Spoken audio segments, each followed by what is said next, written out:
안녕하세요. 오늘은 주택임대차 보호법 일부 개정 법률안을 10명의 의원이 발의했다고 해서 오늘 문서를 보고 정말 놀라움을 금치 못하는 개정안이다라고 생각해서 유튜브를 하게 되었는데요.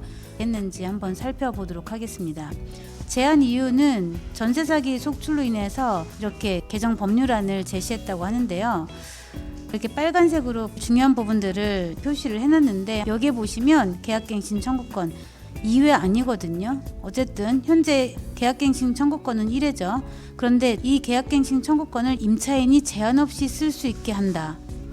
이게 얼마나 황당한 발상인지 저는 너무 놀랐거든요. 계약갱신 청구권을 현재 1회로 해도 꽤 오랜 기간 동안 임차인들을 법으로 보호해 줄 수도 있는데 우리가 임대차 3법에 만들어지고 나서 소송 분쟁 사례가 얼마나 많았어요. 계약갱신 청구권을 제한 없이 쓸 수 있게 한다라고 법률안을 만들겠다고 합니다. 임차인을 위한다는 법이 결국에는 그 부메랑이 되어서 임차인을 옥죄는 법이 될 수 있다는 걸 정말 국회의원들은 모르는 걸까요? 정말 너무나 깜짝 놀랐습니다. 제한 없이 쓸 수 있다니요. 그러면 5년, 10년 뭐 그렇게 살 수 있다는 겁니까? 너무나 놀라운 법이라고 저는 생각을 하고요. 두 번째 한번 보겠습니다. 임차주택 매매계약이나 그 외의 사유로 임대인이 변경된 경우 임차인에게 통지 의무를 부과하도록 한다고 합니다. 예를 들어서 중간에 매매가 되는 경우에 임차인이 매매가 된지 모르고 사는 경우가 많잖아요. 이거는 충분히 그럴 수 있다고 생각합니다. 임대인이 변경된 것도 모르고 연락처도 모르는 일도 꽤 많았었거든요. 이 부분은 동의가 가는 부분인데 양수인에게 통지를 받은 2달 이내 임대차 계약을 해지할 수 있도록 한다. 이 부분도 분쟁 사례가 되게 많을 거라고 저는 염려가 됩니다. 더 중요한 거는 이 밑에 나오는데요. 너무 놀라운 조항이 나오거든요. 여기 보시면 임차인은 이렇게 통지를 받은 날로부터 2개월 이내 임대차를 해지할 수 있잖아요. 그런데 이 경우에 임차주택의 양도인의 보증금 반환 채무는 소멸하지 않는다. 즉 이 말은 뭐냐면 매도인이 집을 팔았잖아요. 매도인은 이제 빠이빠이 하고 갔을 거 아니에요. 그랬는데 임차인이 살다 보니까 한 달 반 만에 난 나가야겠다라고 새로운 집주인 매수인에게 그 계약을 해지를 통보하겠죠. 근데 매수인도 갑작스럽게 임차인이 나간다고 하니까 돈을 반환을 해줄 수 있는 여력이 만약에 안 된다고 했을 때 이 말은 양도인 즉 원래 임대인이었던 양도인의 보증금 반환 채무를 소멸하지 않는다라고 했기 때문에 임차인은 현재 임대인 새로운 매수인이 보증금 반환을 안 한다거나 그런 일들이 생길 때 매도인에게 보증금을 반환해달라고 할 수 있는 권리를 주겠다는 겁니다. 그러면 이게 실무적으로 얼마나 많은 분쟁을 일으키겠습니까? 집을 팔고 간 매도인이 한 달이나 2달 뒤에 전 임차인한테 연락이 오는 거겠죠. 현재 매수인이 내 보증금을 반환하지 않으니까 너에게 받아야겠다.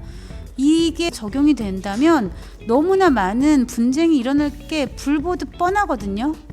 어떻게 이런 법안을 만들 때 저는 좀 묻고 싶어요. 현장에 있는 공인중개사한테 이 법이 만들어지면 어떤 일들이 발생될 수 있는지 한 번쯤이라도 의견을 구한 적이 있었는지 정말 궁금하거든요. 어떻게 이런 거를 만들 수 있는지.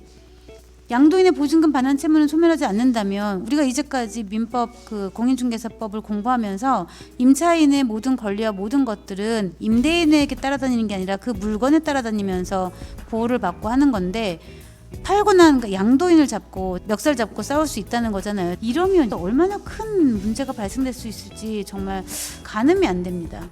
그리고 또 임차주택의 양수인은 매매계약 체결일 15일 이내 집을 산 새로운 매수인이 매매계약을 하고 15일 안에 세입자에게 임차인에게 납세증명서를 제시하도록 한다고 합니다. 아니 매매계약 잔금은 한 달 뒤일 수도 있고 2달 뒤일 수도 있는데 아직 잔금도 치르지 않은 양수인이 임차인에게 자기의 납세증명서를 제시하도록 한다? 계약 잔금일 이후에 제시해도 될 것을 계약 체결하고 15일 이내 한다는 거는 이게 현실적으로 맞는 말인지 모르겠고요. 임차 보증금과 국세, 지방세, 체납액을 더한 금액의 70%를 초과할 수 없으며 이것도 임차 보증금이 어떤 문제가 없을 때 임대인하고 임차인의 어떤 협의 사항인 거죠. 그런데 딱 일률적으로 70%를 초과할 수 없다라고 한다면 이게 지금 자유경쟁사회에서 맞는 건지도 모르겠고요. 그리고 임차료는 보증금으로 전환한 금액이 임차 보증금에 포함되도록 한다. 이게 무슨 말이냐면 이것도 더 황당하거든요. 예를 들어서 주택 같은 경우는 다가구가 많으니까 거기에 살고 있는 세입자들이 많잖아요. 어떤 세입자는 월세를 살 수도 있고 어떤 세입자는 전세를 살 수도 있는데 임차 보증금 외에 월 임차료가 있을 경우 보증금으로 전환한 금액을 임차 보증금에 포함한다.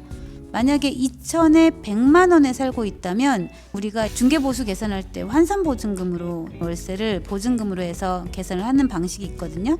2천에 100만 원과 전세 1억에 사는 집은 실질적으로 환산보증금 1억 2천과 전세 1억까지 합하여 보증금액이 2억 2천으로 된다는 거예요.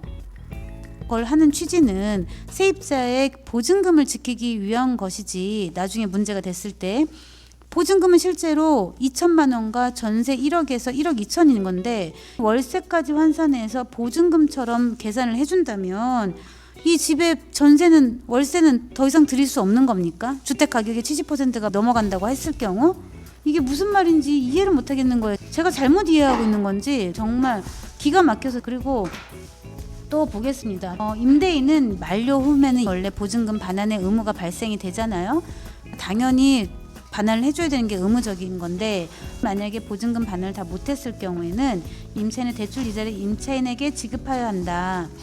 어느 정도 일반적인 상식일 수도 있겠죠. 보증금을 반환받아야 될 임차인 같은 경우는 늦어지면 늦어질수록 손해가 나니까요. 이런 문제들이 현장에서 쓰인다면 임대인 같은 경우는 난 그러면 대출 받는 사람 전세 안 줘 이렇게 될 수도 있다는 거예요. 임대인은 아마 대출 받는 사람을 싫어할 거예요. 기왕이면 대출 안 받는 사람 선택하지 않겠습니까? 더군다나 지금 전세 적거든요. 없거든요. 월세가 더 많은 추세인데 점점 전세가 물량이 없고 임대인들도 계약갱신 청구권도 무제한을 준다 하니 골라서 임차인을 놓지 않겠습니까? 이게 결국에는 부메랑이 되어서 임차인한테 불리하게 돌아갈 수도 있다는 얘기를 하고 싶은 거예요. 여기에 계약갱신 규정을 삭제하여서 갱신 요구 횟수 제한이 없도록 한다. 너무나 기가 막힌 말도 안 되는 법률 제한이라고 생각합니다. 또 여기 빨간색이 있는데요. 주택임대차 계약서 표준계약서 사용을 의무화하고 원래 계약은 불료식 행위라서 계약서 작성에 어떤 그 양식이라는 건 없는데 그거를 뛰어넘어서 주택임대차 표준계약서 작성을 모두 의무화하고 기재되어야 할 정보를 구체적으로 명시하며 이를 위반할 경우 임대인과 공인중개사에게 과태료를 부과하고자 한다. 항상 이 법이라는 게 과태료를 부과하기 위한 법입니까? 이게 지금 저는 정말 이해가 안 가는데 임대인과 공인중개사 둘 다에게 과태료를 부과시킨다고 합니다. 그렇다면 임대인도 정말 많은 생각이 들지 않겠어요?